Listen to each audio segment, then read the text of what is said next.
Muito boa noite a todos vocês. Vai começar mais um episódio desse podcast, que é um podcast, além de tudo, de informação. Eu sou o Farra.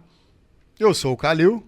Demora um pouquinho hoje, mas antes de começar, eu quero primeiro agradecer a presença de todos vocês, agradecer a audiência de todos vocês, dizer que é sempre uma satisfação estar aqui fazendo esse podcast com o meu querido amigo Ricardo. E assim, antes de começarmos, eu gostaria de pedir a vocês para quê? Para se inscrever no canal, para curtir esse vídeo, para dar o like, deixa o like aqui. Compartilha esse vídeo, que vai ter muita coisa legal. Então, assim, garanto que já pode sair compartilhando. Já pode ir, já clica aí, ativa. E se você não é inscrito ainda, clica aí no sininho e nos ajuda aí a trazer conteúdos mais legais aí para a gente continuar trazendo convidados muito interessantes. E hoje a gente trouxe aqui, conseguimos trazer a doutora Gabriela Silveira. A doutora Gabriela, ela é especialista em doenças infecto-contagiosas e também na saúde indígena. Vai bater um papo aqui com a gente e um negócio muito importante. Ela é mãe da Maia e ela é filha do meu amigo Chuck Norris. Seja muito bem-vinda, Gabriela. Muito obrigada pelo convite. É um prazer enorme estar aqui com vocês hoje. E assim, eu gostaria muito de dizer o seguinte, para começar bem leve mesmo, eu queria que você falasse um pouquinho sobre o SUS no Brasil, nessa área de infecto-contagiosa, na vacinação, em tudo isso. Queria explorar um pouquinho e depois falar um negócio que eu estou muito curioso, que é a saúde indígena. Uhum. Bom, o SUS, né, o Sistema Único de Saúde, ele é universal e isso é motivo de muito orgulho para os brasileiros, porque é um sistema de saúde que dá acesso à saúde de qualidade. Quando a gente fala principalmente da área infecto-contagiosa, né? Nós somos referência hoje, aliás, desde a década de 90, no tratamento de HIV/AIDS. Nós somos referência também em vacinação.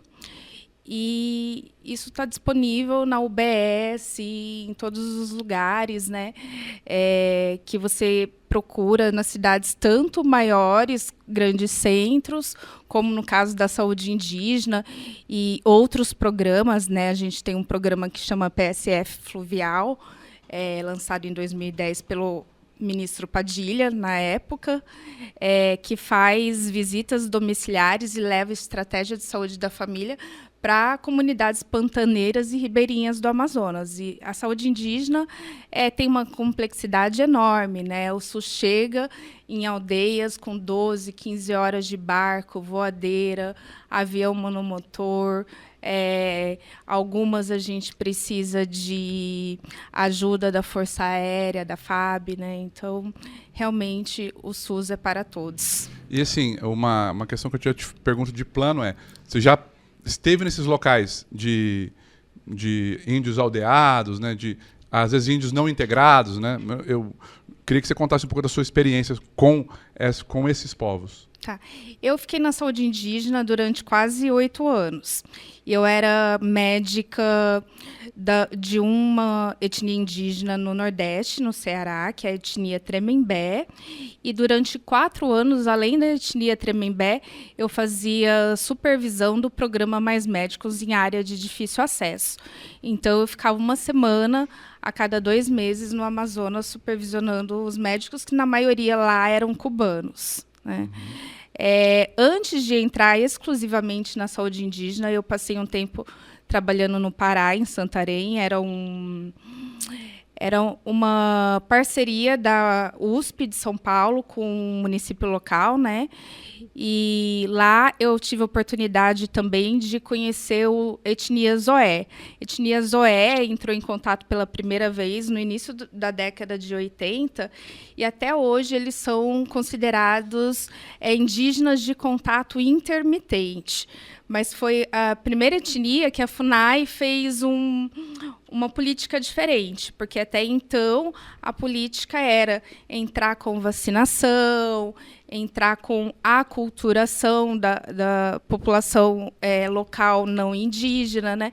E o ZOE resolveu se preservar o máximo possível, também foi o desejo deles, né? Então, foi uma experiência que é modelo e funciona até hoje. Então, a gente tem basicamente 3 tipos de grupos indígenas no Brasil, né? A gente tem os indígenas isolados, estima-se que são cerca de 150 povos indígenas isolados. A FUNAI hoje monitora de forma remota, aérea, cerca de 28 povos, que não faz a mínima ideia do que é a nossa civilização, não tem noção de tempo que a gente tem, de dinheiro, de transporte, de internet, de absolutamente nada. Eles são realmente isolados. A gente tem os povos de contato intermitente, como o ZOE, que sabe que existe uma civilização diferente, eventualmente entram em contato, e a gente tem os povos já de contato estabelecido. Além disso, tem muitos indígenas que hoje estão urbanizados, né? E essa política de saúde ela é voltada mais para os que estão mais integralizados com a sociedade, digamos assim. A abordagem, inclusive, ela é parecida com o que a gente tem no SUS, ou ela ainda respeita, por exemplo, uma questão cultural deles, que tem a doença de branco, tem a doença indígena, né? Então, respeita bastante. Os povos indígenas isolados, a política é não intervenção, mas, eventualmente, se precisa, a intervenção. E, nos demais, em 2010, criou-se a CESAI, que é a Secretaria Especial de Saúde Indígena. E a CESAI, hoje, está dividida em 34 DISEIs, Distrito de Saúde Indígena, que são, por exemplo, no Amazonas, a gente tem 7. Eles são mais ou menos divididos geograficamente conforme a etnia, né? Então, no caso, eu trabalhei no DISEI Ceará com a etnia Tremembé. Qual que é a diferença principal dessa política da CESAI e dos DISEIs em relação a um programa de saúde da família? É justamente você considerar a cultura do outro e fazer o modo de você fazer saúde ser interdisciplinar, né? Então, por exemplo, eu ia tratar alguém, muitas vezes eu conversava com o pajé sobre o caso, a gente fazia tratamento conjunto, a própria população tinha horta de fitoterápicos e eles faziam isso. Lá no Nordeste tem muito a questão das benzedeiras, criança que está chorando muito, que tem determinada alergia, eles acreditam que vai na benzedeira e resolve. E nos demais locais também é assim, né? Você precisa aprender minimamente quais são os valores culturais, quais são os paradigmas daquela sociedade para você trabalhar integrado. Desses casos, tem algum que você lembra, assim, específico? Nossa, o pajé achou, não, é melhor não entrar com remédio, ou vamos fazer uma coisa conjunta aqui. Alguma coisa que te lembra dessas coisas mais específicas, mais curiosas, assim, desse tipo? Não teve, assim, nenhum caso emblemático, até porque, como eu fiquei mais no Tremembé, que é uma população que já está integrada assim, há mais tempo, né? Tem contato aí desde aproximadamente 1500 e pouco, então não teve tanto problema, mas a gente sempre conversou. E a escuta ativa do paciente, às vezes, é mais importante do que o próprio antibiótico. Né? Então, não cheguei a ter conflito. Tem alguma medicação que é proibida para os índios, assim, alguma coisa que seja mais prejudicial para a saúde? Olha, no Tremembé não, mas a gente tem que pensar que, quando a gente fala de indígena, a gente fala de algo muito heterogêneo, porque hoje a gente tem mais de 300 povos indígenas no Brasil e mais de 270 línguas. Então, a cultura do A não é a mesma do B, que não é a mesma do C. Então, você precisa entender qual etnia que você está lidando e qual é aquele contexto local. Eu não consigo fazer generalizações Gabriela, em relação a indígena. Assim. Houve alguma coisa que no tratamento de uma pessoa, que o pajé te ensinou alguma coisa que na medicina tradicional a gente não usa?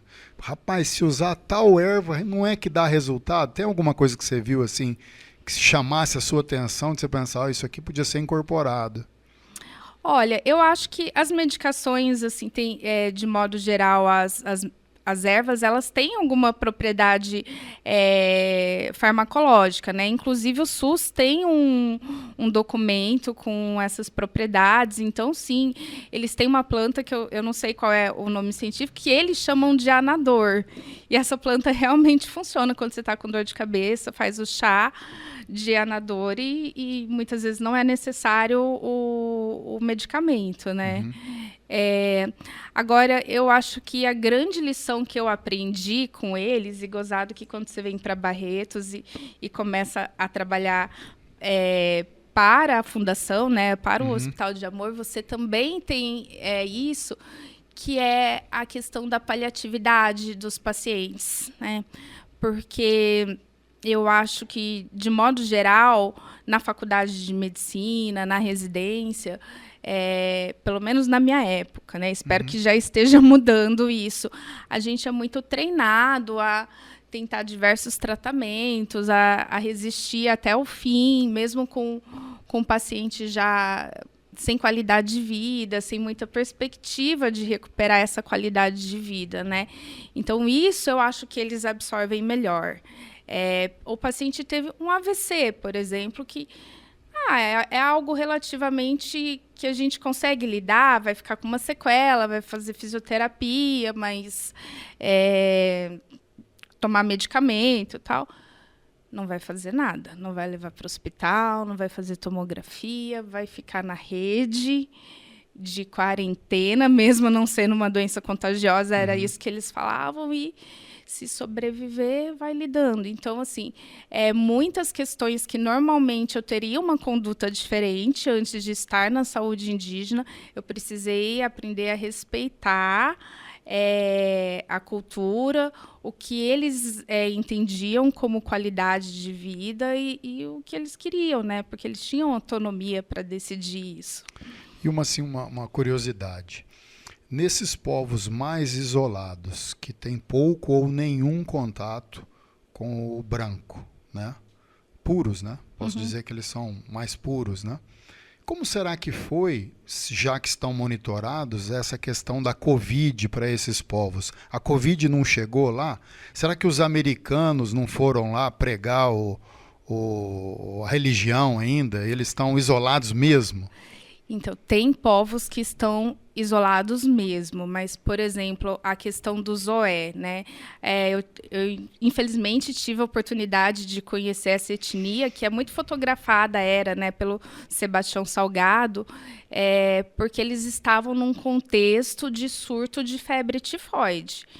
E por que eles estavam com febre tifoide, né? Porque eles vivem ali em perfeito equilíbrio, simbiose com o meio e tudo mais. Era justamente entradas ilegais no território Zoé, mas a gente ficou pensando como é que entra, né? Porque tem uma pista para a equipe da FUNAI, da CESAI entrar, mas tem que passar um rádio, pedir para tirar as folhas, para abrir a pista para a gente entrar. Depois fecha, justamente para evitar narcotraficante e pessoas que não têm autorização para pousar ali. Então, eles começaram a utilizar aqueles aviões que pousam no rio. Anfíbios. E aí, para justamente uma causa religiosa, né, para tentar converter esses indígenas. Né? E alguns pastores são indígenas de tribos ao redor. Também tem essa questão. Aí introduziu a febre tifoide no Zoé e virou um surto. Né? E isso acontece, de modo geral, se você pegar os dados estatísticos, Covid morreu-se mais em área indígena isolada quando chegou. Doenças negligenciadas, como tuberculose, malária, você vai ver que na população indígena é 5 a 10 vezes mais frequente do que na população não indígena. Por falta de vacinação? Não tem vacina. Não, sim, mas... Nem para tuberculose, nem para malária, né? Por falta de às vezes, de tratamento adequado mesmo, né? A tuberculose tem a questão que muitos vivem na maloca, então você tem aquele alojamento com um conglomerado de pessoas e isso facilita a transmissão, né? A malária, recentemente, vocês devem ter visto na TV, né? Inclusive, uma das primeiras medidas do Ministério da Saúde, quando o atual governo assumiu, foi declarar estado de crise no Yanomami e fazer um plano transversal, né? Então, o território Yanomami, ele sofreu bastante com a questão do garimpo ilegal, e aí isso traz desmatamento, além do aumento do índice de mercúrio. E aí esse desmatamento aumenta a malária. Porque aí você tem mais mosquito e aí tem mais infecção, né? Então, teve um surto de malária importante, além de desnutrição e outros problemas que até hoje eles estão enfrentando assim, de modo mais intensificado. Né? Existe alguma doença psicológica, psíquica, digamos assim, que existe que o tratamento é feito somente pelo indígena em si, pelo pajé, né? Até porque as doenças psíquicas elas são de difícil diagnóstico, né? Ansiedade, depressão. Como que é feito isso, essa abordagem junto às comunidades? Então, depende muito do caso. Eu, inclusive, tive alguns casos que eram de transtorno misto, por exemplo, de ansiedade e depressão leves, qual seria o tratamento? Psicoterapia. Então, a gente não entrava com medicamento, até encaminhava para a psicóloga, que via muito pontualmente, não consegue fazer aquele segmento semanal, bacana, né? semanal. E aí, o pajé, nesse ponto, auxiliava bastante. Tá? Agora, as doenças psiquiátricas, de forma geral, elas estão bem prevalentes na saúde indígena. Se você lê os indicadores de suicídio, por exemplo, a cidade com maiores taxas de suicídio no Brasil é São Gabriel da Cachoeira, que fica lá na cabeça do cachorro, lá na divisa entre Venezuela e Colômbia, e é a cidade mais indígena do Brasil, né? Então, ali tem uma epidemia de suicídios cometidos por indígenas, principalmente jovens. Por quê, Gabriela? É multifatorial isso, né? Tem a questão do contato, que talvez não tenha sido muito bacana, então, conflito com perda de identidade, a introdução de drogas como álcool, cocaína, crack, a pobreza, de modo geral, né? Porque acabou-se que essas comunidades com processo de contato passaram a ter o seu território degradado e não mais viver de subsistência, muitas vezes precisar de auxílio de programa governamental, mas também, por exemplo, gastar o recurso que deveria ser gasto com comida, acabar comprando álcool, né? Então, é multifatorial. E tem um fenômeno também que um comete suicídio, os demais acabam sendo contagiados e passam a cometer. Então, eu vejo aqui, trazendo um pouquinho aqui para a nossa realidade, Barretos é uma cidade que ela é agraciada com uma saúde pública de uma qualidade que eu desconheço uma outra cidade que tenha a quantidade de leitos que nós temos, a qualidade nos postinhos, unidade da saúde da família, né? Porque nós temos aqui a fundação, né, que é uma gestora da saúde de excelência, né? E ela não faz gestão só de saúde especializada em câncer, né? Ela, de uns anos para cá, talvez de 17 para cá, ela também faz a gestão da saúde de alta complexidade, né? Santa Casa, UPA, né? E eu me lembro que antes da fundação firmar esse contrato com o município, né, e assumir a Santa Casa, isso acho que correu em 16 ou em 17. faltava material, faltava medicamento. Muitas vezes o paciente tinha que comprar o medicamento na farmácia. Eu me lembro que eu conversei com um neurologista que disse que não tinha um fio para fazer determinadas cirurgias, né? E a fundação entrou, né? A Santa Casa tinha uma dívida muito grande e a fundação foi lá e honrou o Henrique pessoalmente, foi avalista de muitas operações, né? Então, assim, nós temos essa sorte, né? Nós temos vacina, nós temos as pessoas, as agentes, elas visitam as casas, né?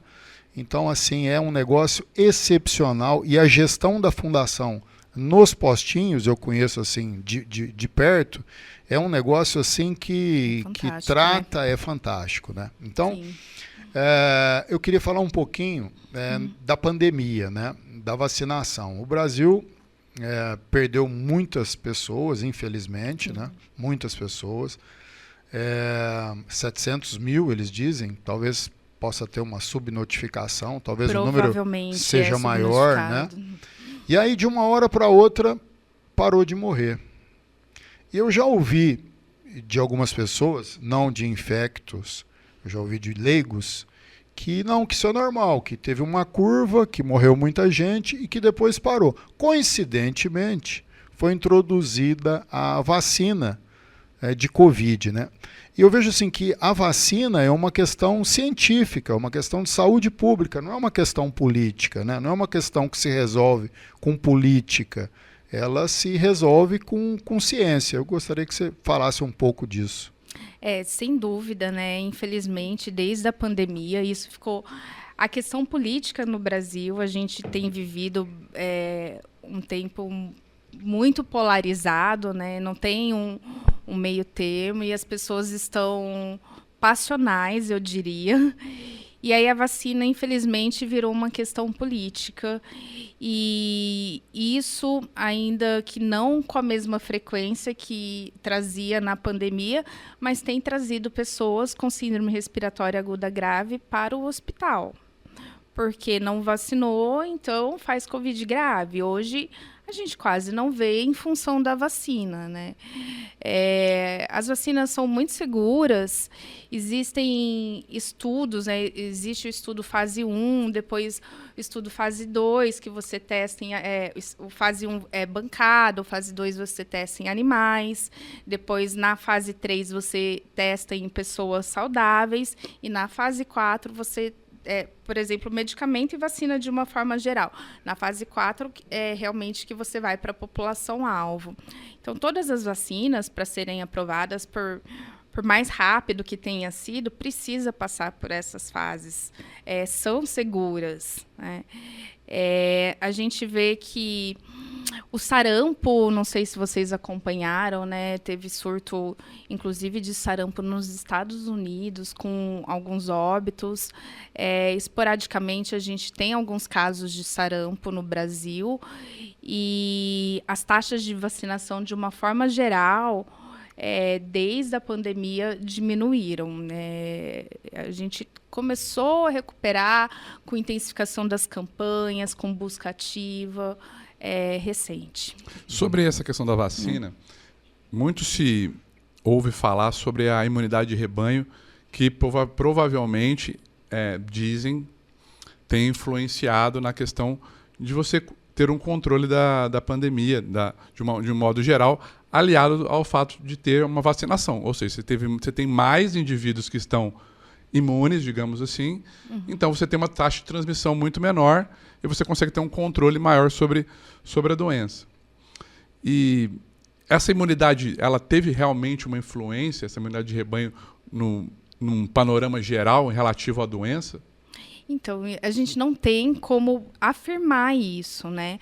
Até porque o vírus tem mutações e a vacina mudou, né? A gente tem uma base que você vai mudando a proteína para que a vacina seja mais eficaz. Fazendo uma analogia, como a vacina da gripe. Todo ano a gente pega cepas mais prevalentes do ano anterior e faz uma vacina diferente para aumentar a eficácia, né? Então, essa imunidade de rebanho não se tem ao certo quanto precisaria ser, né? A gente está lidando com uma doença nova. Algumas doenças talvez precisem de 90% para você atingir a imunidade de rebanho. Você vai pagar para ver isso? Não é mais seguro você fazer uma vacina? Sim. Nessas vacinas, elas tiveram, principalmente as novas, né, elas tiveram métodos diferentes, né?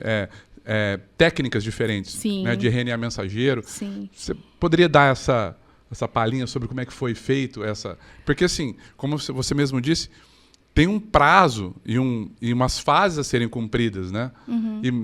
E você via muita desinformação no sentido de que essas vacinas não foram testadas o suficiente para ser colocadas para o público, né? Principalmente essas com técnicas novas, né? Mas essas técnicas novas de RNA mensageiro, elas já vinham sendo estudadas e testadas para outras doenças. Então, aproveitou-se, digamos que só como se fosse o carro, o meio de transporte. Assim, o meio de transporte e colocou as proteínas específicas do Covid. Tanto que, quando a cepa muda, rapidamente você consegue atualizar a vacina, né? Então, porque você tem o veículo já. Sim. Ela é uma realidade que veio, que provavelmente vai acontecer em outras doenças, não só no Covid. Sim. E essa levada política, né, e não científica de vacina, como você até mencionou, né, diminuiu o número de pessoas que se vacinam, né? Então, da gripe. E aí você pega, por exemplo, eu não me lembro em Barretos de fazer tanto tempo frio como está fazendo. Eu saio para pedalar, eu tive que sair, mudar o horário para ficar mais tarde, para passar menos frio e ter menos sinusite, sabe? E as pessoas não se vacinam, porque algumas dizem assim, não, essa vacina de gripe é só para matar velho, então não tem que tomar, né? Ah, não, essa vacina é filha daquela vacina da Covid, que mata as pessoas, que as pessoas vão ter AVC, olha como é que aumentou o número de AVC. O meu pai, em 1987, teve um AVC, e uma semana depois morreu, em 87, e me parece que não tinha vacina, então isso tem acontecido, né? Não dá para afirmar que a vacina causa isso, né? Então, essa queda de vacinação é um dano que se cria à sociedade, à saúde pública, né? Sim, inclusive na nossa cidade a gente está enfrentando recentemente, né, um surto de síndrome respiratória aguda grave. A prefeitura decretou estado de emergência por falta de leitos neonatais no SUS, né? E a maior parte desses casos de síndrome respiratória aguda grave este ano são por influenza, que está na vacina da gripe deste ano. Só que, se você olhar os dados epidemiológicos do Ministério, menos de 50% da população-alvo, que seria aqueles grupos prioritários de risco, idoso, criança menor de 5 anos, portadores de doenças crônicas, menos de 50% dessa população se vacinou. Quando você olha a população geral, esse número cai ainda mais. E a gente está vivendo surtos em determinadas localidades do Brasil, como Barretos, de síndrome respiratória aguda grave, com a vacina em mãos, sobrando na UBS. Quando eu era adolescente, eu, seu pai, nós víamos pessoas que a gente conhecia, pelo menos de vista, Barretos é uma cidade pequena, né, que contraíam HIV e pouco tempo depois elas ficavam doentes e morriam. Isso não acontece mais, né? Não. Isso, queria que você falasse um pouco dessa evolução, né? E que também das pessoas que não se previnem mais e têm muito mais contato, né, com HIV, e as pessoas que usam a pílula do dia seguinte de forma equivocada, usam mais do que deveriam. Tá. Bom, vamos lá. O HIV primeiro, historicamente, né? Então, o HIV surgiu ali no início da década de 80 e no final da década de 80, início dos anos 90, ainda morriam muitas pessoas pelo HIV. Inclusive, se aposentava, né, antes pelo HIV, porque entendia-se que era uma doença terminal, a pessoa não sobreviveria por muito tempo. E a gente tinha o famoso AZT. Basicamente, era ele, vinha no avião da Varig, as pessoas iam no aeroporto buscar, né? E aí, com o passar do tempo, o Brasil começou a produzir as medicações, novos medicamentos foram surgindo. Quebrou-se as patentes, Quebrou-se, né? as patentes, a gente conseguiu até... a gente fornece também, inclusive, para alguns países africanos e somos referência mundial no tratamento do HIV. Inclusive, hoje, a presidente da Sociedade Científica Mundial de HIV é a doutora Beatriz, que é infectologista da Fiocruz. E aí surgiu a terapia antirretroviral, que é o nome do coquetel, de alta potência.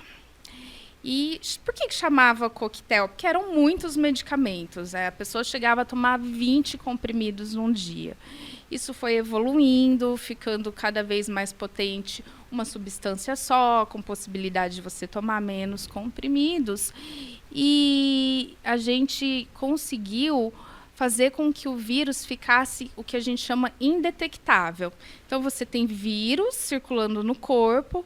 Quando você toma a medicação hoje, você consegue fazer com que não tenha mais vírus circulando no corpo. Aí você vai me perguntar, mas então curou? Se indetectou, pode parar de tomar o remédio que curou? Não pode, porque o HIV ele faz reservatórios, que a gente fala, até santuários. Então, alguns órgãos, o vírus entra e fica num estado de latência, assim, como se estivesse hibernando. Aí a medicação não consegue detectar esse vírus. Ela detecta aquele que está em atividade, replicando, destruindo suas células de defesa, e ela destrói ele. A partir do momento que você para a medicação, esses vírus que estão no santuário começam a ficarem ativos e a se reproduzirem, né? Então, hoje a gente tem o que a gente chama de cura funcional. O HIV é uma doença crônica, como hipertensão, como diabetes, que a pessoa precisa tomar o medicamento todo dia. Com isso, ela consegue ter uma imunidade ok, boa, e fazer tudo que uma pessoa não HIV conseguiria fazer. Mas tem que tomar o remédio. Tá? Nesses casos, inclusive, eu li uma vez uma reportagem dizendo que é muito mais seguro você ter relações com pessoas que são HIV positivo testadas e que estão sob medicação do que quem não sabe. Né? Relações desprotegidas com quem não se sabe se tem o vírus ou não. Nesses casos que a pessoa está sendo medicada, a transmissibilidade do vírus é a mesma ou não? Não, a transmissibilidade do vírus é zero, né? Existe até um slogan que fala indetectável, que é carga viral indetectável, é igual a intransmissível. Então, a política de tomada da medicação também mudou. Antigamente, a gente começava quando a pessoa já estava com a imunidade mais baixa, depois um valor intermediário, e aí, desde 2012 ou 2013, se não me engano, a gente começou antirretroviral para todo mundo que tem HIV, independente da imunidade estar alta ou não. Porque essa também é uma medida para você quebrar o ciclo de transmissão e de prevenção, principalmente, né? Porque a gente sabe que camisinha... tinha muita propaganda, use camisinha, tem hoje, é importante, é um método de prevenção, mas a gente sabe que só isso não resolve, né? Então a gente... Tem outras formas de contágio também, né? A gente consegue ter outros mecanismos de prevenção, né? Então, o próprio paciente estar utilizando a medicação com carga viral indetectável, realmente é mais seguro você ter relação com ele do que com alguém que nunca fez o exame, porque pode ter HIV e não está tratando e está com a carga viral alta e vai te passar. Aí o Ricardo falou da pílula do dia seguinte. Eu falei do dia seguinte, mas o que eu quis dizer, não sei se o nome é esse, porque depois eu lembrei da gravidez. É aquela que, por exemplo, profissional de saúde tem um contato com uma agulha e tal, e aquela medicação que ele toma, né? Tem gente que tem uma relação e vai tomar esse remédio. Então, isso daí chama PEP, que é profilaxia pós-exposição. Quando é um caso de estupro, por exemplo, né, violência sexual, aí se toma a pílula do dia seguinte, faz outras profilaxias para outras infecções sexualmente transmissíveis, e essa medicação do HIV a pessoa toma 28 dias. Tem até 72 horas para começar, eficácia de 99%, vírgula alguma coisa. Então, Perfeito. é realmente muito eficaz. Além da PEP, existe a PrEP, que é a profilaxia pré-exposição. Quem que é o público-alvo de fazer essa PrEP? O que seria essa PrEP?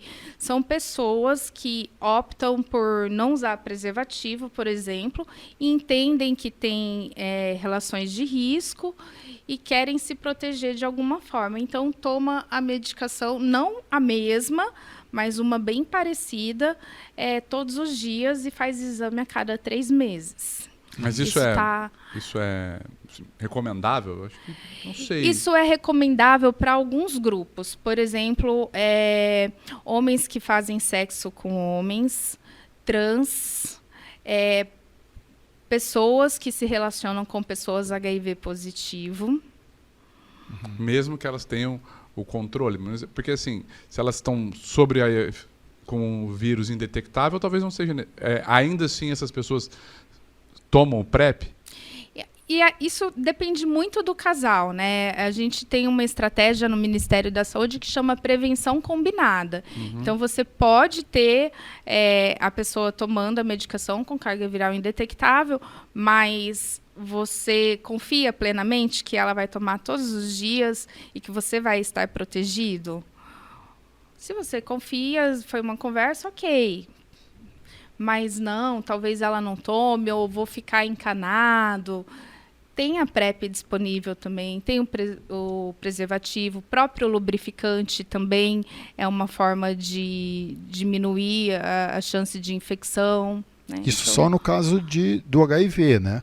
Porque nas outras doenças infecto-contagiosas, essa medicação não vai fazer efeito. Ele pode pegar hepatite, ele pode pegar gonorreia, ele pode pegar, né, outras sífilis. Inclusive não chama mais DST, né?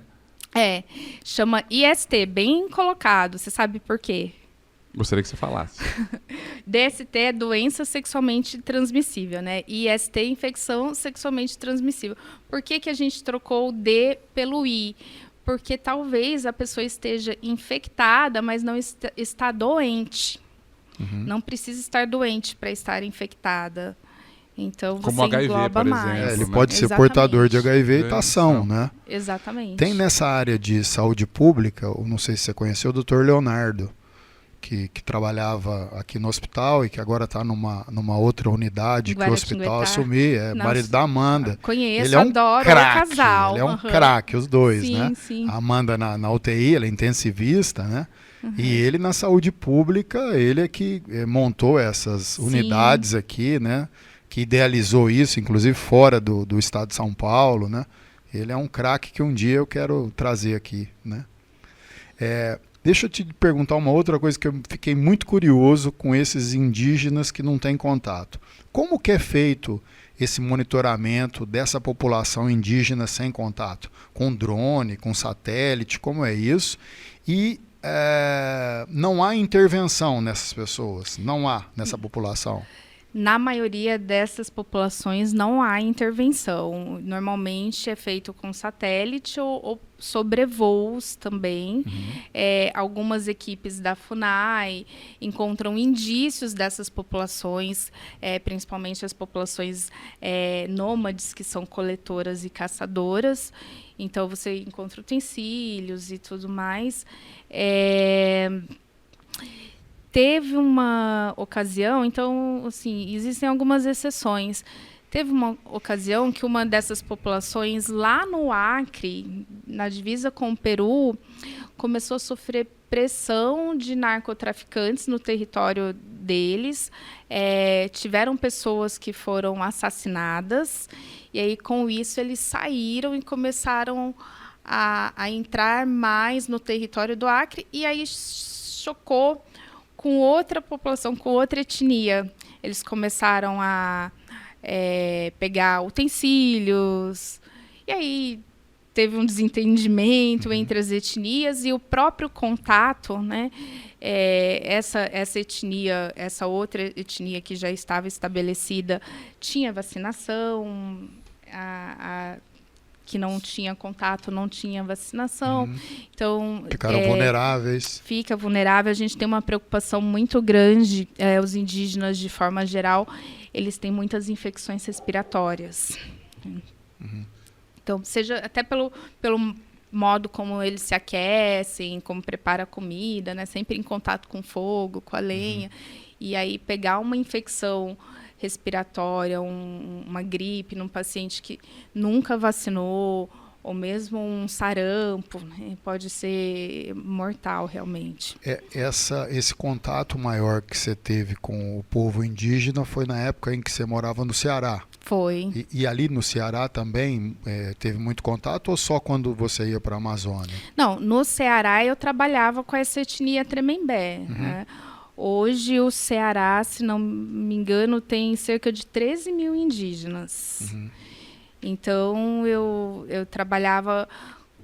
É um programa de... A gente tem o que a gente chama de polo base, que seria pensando numa analogia com a estratégia de saúde da família, seria os NASFs, né, os Núcleos de Atenção à Saúde da Família, que é um pouco mais estruturado, que tem uma nutricionista, uma assistente social, uma psicóloga. E fora o polo base, tem as unidades ou itinerante mesmo. A gente colocava as coisas no carro, medicamento, pasta de paciente, atende na casa de uma liderança, atende debaixo de um cajueiro. Então, ali eu fazia esses atendimentos, e aí não só de doenças infecto-contagiosas, mas fazia pré-natal, puericultura, tudo. Médica de verdade. Sim. Ô, Gabi, você é barretense, eu te conheço faz um tempinho, né? Teve uma adolescência ali, mas o que te levou a ir para lá? Né? Qual que foi a sua motivação? Por que você resolveu também se envolver com povos indígenas? Até porque é uma vida que demanda uma certa renúncia, a depender do tipo de abordagem, do tipo de onde você vai. Muitas vezes a tecnologia não se chega lá. Contato é muito difícil. A gente tem... hoje com a internet talvez fique mais fácil, mas mesmo nesses lugares não se chega, né? Não. O que te levou a querer fazer esse tipo de coisa? Eu acho que é vocação mesmo, viu? Que não tem outra explicação. É o meu ikigai, você já ouviu essa expressão japonesa? Então, é isso. Trabalhar com povos tradicionais me traz muita alegria na alma, é um assunto que me interessa, que eu estudo. Eu entrei na faculdade em 2005. E logo que eu entrei, eu tive a oportunidade de participar de um projeto de extensão que chama NAPRA, Núcleo de Apoio à População Ribeirinha da Amazônia. E aí eu fiquei nesse projeto de extensão o resto da faculdade. A gente era um projeto que tinha o pessoal lá de Bragança, da São Francisco, tinha muita gente da UFSCar, tinha alunos de medicina de Catanduva também e a gente da PUC de Campinas. E a gente preparava o ano inteiro para ficar um mês no Rio Madeira, fazendo algumas atividades com comunidades ribeirinhas. E o interessante do projeto é que ele tinha o núcleo de saúde, o núcleo de educação e o núcleo de geração de renda. Então, o pessoal da engenharia de produção, por exemplo, fazia muitas oficinas, por exemplo, com os coletores de castanha, para eles mesmos beneficiarem a castanha, embalarem, eliminar o atravessador, aumentar o lucro para a comunidade. Era um projeto holístico ali, assim, né? Você vê que é tudo integrado, na verdade, né? A educação, a gente precisa da educação para fazer saúde preventiva. Então, ali eu falei, gente, é isso que eu quero fazer. E aí eu comecei a procurar modelos que reproduziam algo parecido, né? E eu conheci um projeto que chama Saúde e Alegria, lá em Santarém, onde eu fui morar. E esse Saúde e Alegria é de uma pessoa que tem laços aqui em Barretos, Eugênio Scanavino. Ele é infectologista também, que se formou na década de 80, foi para Santarém, e lá fundou a ONG, depois o irmão dele, que é jornalista. Eles têm um projeto muito grande que trabalha com populações ribeirinhas e indígenas nessas 3 vertentes, né? Então, eu me apaixonei pelo projeto, fui para lá algumas vezes. Essa história do barco hospital, que virou política de saúde pública, o modelo protótipo foi deles, então foi copiado pelo Ministério da Saúde, e é esse o objetivo da ONG, né? Trazer coisas que sejam reprodutíveis e que o Estado consiga absorver. E aí eu fui me envolvendo, falei, e agora? Eu vou fazer saúde da família, vou fazer infecto. Eu tinha vontade de ir para o Médicos Sem Fronteiras também. Durante a faculdade eu cheguei a fazer um estágio em Gana, na África. E resolvi fazer infecto. Porque eu acho que a minha especialidade, ela consegue abarcar, assim, ela é um guarda-chuva, porque eu consigo trabalhar, e hoje eu trabalho, por exemplo, discutindo casos de infecção na UTI, e consigo trabalhar lá na ponta, na educação em saúde, na prevenção, e passar por todas as tonalidades que vão lá da ponta, das 2 pontas, né? E aí eu gosto de trabalhar com doenças negligenciadas e com populações que são marginalizadas de alguma forma, seja as pessoas trans, LGPD, né, seja os indígenas, os ribeirinhos. Gabriela, e você é uma profissional que se destaca na medicina, é óbvio, qualquer pessoa, mesmo um leigo como eu, verifica isso. E hoje você trabalha em Bebedouro, lá no Hospital Estadual, né, que está sob gestão também da Fundação. Sim. Mas e a gente, os tigrões, como é que nós fazemos para ter os cuidados da doutora Gabriela? Antes de você responder, eu queria dizer o seguinte, você falou aí dos mais médicos, né? Eu tenho um amigo meu, que eu acho que é amigo seu também, que estudou medicina numa escola americana lá em Beirute, lá no Líbano. E ele veio formado para cá, bom médico e tal, e aí ele tentou de todas as formas ser médico no Brasil, tentou ter um CRM, fez prova, se submeteu a tudo, né? E não conseguiu. E foi nos mais médicos que ele conseguiu validar. É um médico sensacional, estou falando do Firaz, você sabe dele. Essa clínica em que você vai atender, já está atendendo. Queria que você falasse um pouquinho desse trabalho, dessa ideia do Firaz e do irmão, e dessa clínica e do seu trabalho lá. Então, a clínica é a VitaCare Saúde, fica ali na 14 com a 21. Eles montaram essa clínica com o intuito de trazer uma saúde integral, nos moldes daquele projeto que você falou, que o Leonardo fez, bem bacana na atenção primária. Então, muitas dessas pessoas passaram por essa formação com o Leonardo, e essa atenção integral, ela compõe, inclusive, por um pós-consulta, né? A doutora Aline, espanhol, liga para o paciente, pergunta se está tudo bem, se tem alguma dúvida, como é que está o tratamento, ou seja, qual tenha sido o especialista que ele passou. e eles têm tido preferência para colocar na clínica pessoas que já têm experiência, que realmente têm o que a gente chama de RQE, né, que é o título reconhecido perante o CFM, né, o Conselho Federal de Medicina. Então, realmente, é uma clínica diferenciada e com saúde de qualidade. Que pode oferecer para a população que não quer ir nos postinhos, por exemplo, tem lá os profissionais vocacionados, né? Que é bem bacana. Né? E no caso da infectologia, eu até faço, claro, né, além de infectologia geral, essa coisa de PrEP, PEP, tratamento de HIV, para a pessoa que não quer se expor, indo no público e tudo mais. Tem uma sub-área que eu gostava muito de fazer e eu espero retomar assim que o barretense entender o que é isso, que chama medicina de viagem. Então, por exemplo, você vai de moto lá para a Venezuela.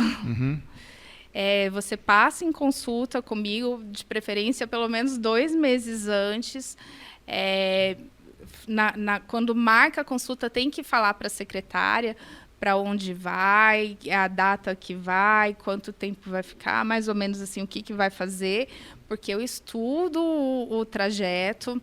Existem alguns grupos de sociedade científica, por exemplo, que tem o monitoramento de surtos em tempo real em toda a parte do mundo. Então, eu consigo verificar nesse lugar o que está acontecendo. Além disso, no verão lá tem muita dengue, tem muita malária. Como é que a gente vai fazer para se proteger? Você tomou vacina da dengue? Não tomou? Vamos tomar?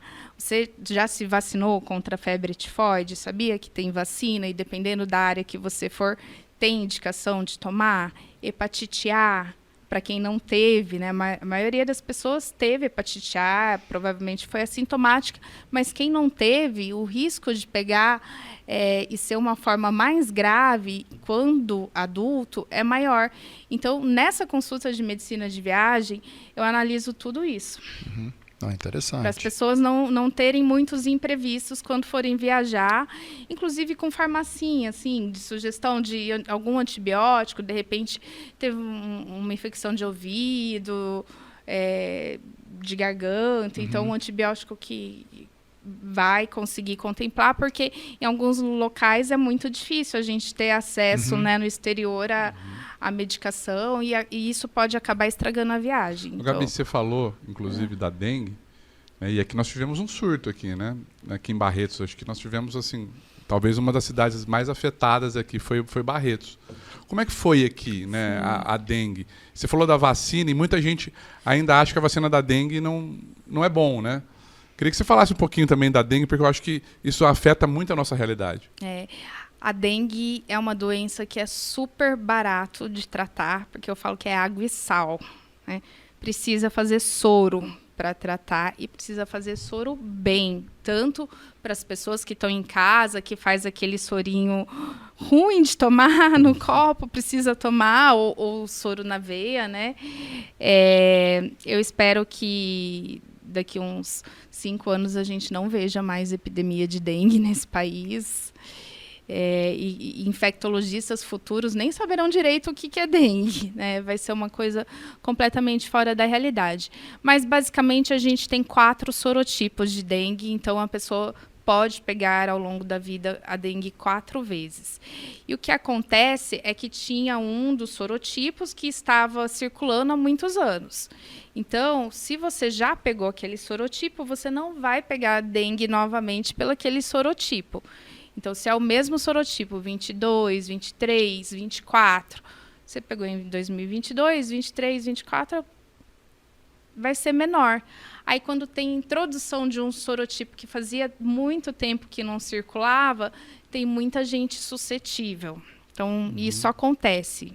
Nas reintroduções de sorotipos, os surtos são maiores. Tá? A gente tem essa vacina, né, a Qdenga, Cadenga, não sei, cada um fala de um jeito, que O Ministério da Saúde fez uma parceria com o laboratório fabricante e pretende fabricar também na Fiocruz, né, em Biomanguinhos, mas ainda não consegue, a capacidade do laboratório não consegue atender a demanda que a gente precisaria para a população, né? Ela não tem estudos ainda para maiores de 60 anos. Não é que ela é contraindicada, simplesmente a gente não tem informação. Então, ela é recomendada dos 4 aos 60. Menores de 4, a gente também não tem estudo. Só que no SUS, eles abriram para algumas cidades numa faixa, eu não lembro se era 10 a 14 ou 10 a 16 anos, por enquanto, né? Ela tem na rede privada, ela chega, esgota, fica um tempo com lista de espera, então é uma possibilidade. E a gente tem uma vacina já que promete-se lançamento o ano que vem, que é a vacina do Butantan. Essa Qdenga, são 2 doses, e a vacina do Butantan vai ser dose única, com eficácia semelhante. A vacina, ela não previne contra a doença, ela previne contra formas graves de doença. Isso, aliás, é uma coisa bacana assim, de explicar para todo mundo. Muitas vacinas, vacina da gripe, vacina do Covid, a própria vacina da dengue, elas têm graus de prevenção diferentes, mas muitas, a intenção dela não é evitar que você tenha doença, porque a pessoa fala, não vou mais tomar vacina, eu tomei vacina da gripe e fiquei gripado. Mas e se você não tivesse tomado a vacina? Será que não teria sido uma gripe mais grave, que te deixaria de cama, eventualmente te levasse a ser hospitalizado? É esse o objetivo principal da vacina, evitar doenças graves. Entendi. E isso ela faz com maestria. E nessas de dengue, os 4 sorotipos estão inclusos, né? Nessas de dengue. Sim, né? Então, você tomaria justamente para amenizar algum efeito mais grave da doença, né? Porque existia... no dito popular, vamos dizer assim, existia uma ideia de que você pegaria dengue hemorrágica somente a partir da segunda, né? Ou da terceira vez que você pegasse dengue, né? Que é totalmente equivocado, né? Exatamente, totalmente equivocado. Porém, por que existe esse dito popular? Normalmente, quando você pega a segunda ou a terceira vez, a sua resposta imune ela é maior, ela é mais exacerbada. Ela não é eficaz a ponto de evitar que você pegue, mas ela tem alguma proteção cruzada de células de memória da infecção anterior. Então, ela pode ser destrutiva. Nem sempre a resposta imune é uma coisa boa. Quando ela é muito exacerbada, ela degrada diversas funções no corpo. Então, por isso que se fala isso, porque realmente tem mais chance de você ter uma dengue mais grave depois que você pega a primeira vez. Mas o que não impede de você ter uma dengue hemorrágica na primeira vez. Não impede, de jeito nenhum. E você sabe que quem vai gostar muito desse papo e da Gabriela é a Isabela, minha filha, né? Ela faz 2º ano de medicina aqui em Barretos, né? Uma faculdade que eu vi nascer, vi todo o empenho que o Henrique teve e que o Antenor tem hoje, dirige aquela faculdade assim com maestria, né? E ela, desde quando no primeiro dia, logo na primeira semana, ela já foi para um postinho, ela falou, é isso que eu quero, é isso que eu quero, é isso, é saúde pública, e ela só fala disso, né? E é interessante, né? Eu vejo em você, eu vejo nela isso, né? A Rose, a minha esposa, ela trabalha num postinho, né? Ela é dentista, então eu vejo isso nela também, essa vocação para atender as pessoas, né? Eu acho isso muito bonito, né? E o que essa parte humana que a fundação tem, que você sabe que você trabalha lá, isso é da mesma forma na faculdade, se ensina as pessoas a serem mais humanas, né? Tratamento humanizado, né, que é uma regra que o Henrique tem e coloca na fundação, isso tem também na faculdade, né? Você falou, por exemplo, do Butantan, né? Teve na questão lá da Covid, né? A vacina do Butantan, né? Então todo dia tinha o Dimas Covas, né? Que era o presidente do Butantan, ele vinha e falava, né? Junto com o governador na época. E a filha do Dimas Covas está na sala da Isabela. Ela podia estar estudando lá em São Paulo, onde ela mora, né? E ela escolheu aqui, né? Talvez porque seja uma excelente escola, né? Não sei se você conhece, já teve... Com certeza, conheço. Inclusive, eu dei uma aula no semestre passado e esse semestre, provavelmente, eu vou dar essa aula de doenças negligenciadas, né? Então, a faculdade realmente tem uma estrutura muito bacana, tem um corpo de professores comprometido, né? Eu acho que... Uma grade diferente, né? É interessante, né? Lá no hospital, você trabalha dentro de UTI ou você atende todo o hospital? Como que funciona assim? Eu faço controle de infecção hospitalar, né? Então, eu atendo todo o hospital, mas não diretamente os pacientes, né? Por exemplo, eu todos os dias participo de uma visita multidisciplinar na UTI, que a gente passa todos os casos. Aí os casos que não estão indo bem, que tem suspeita de infecção, são discutidos comigo. Antibióticos mais potentes, assim, de amplo espectro, que a gente chama, precisa da minha autorização para fazer o tratamento. Alguns médicos têm dúvida em qual seria o melhor tratamento, então eu respondo parecer.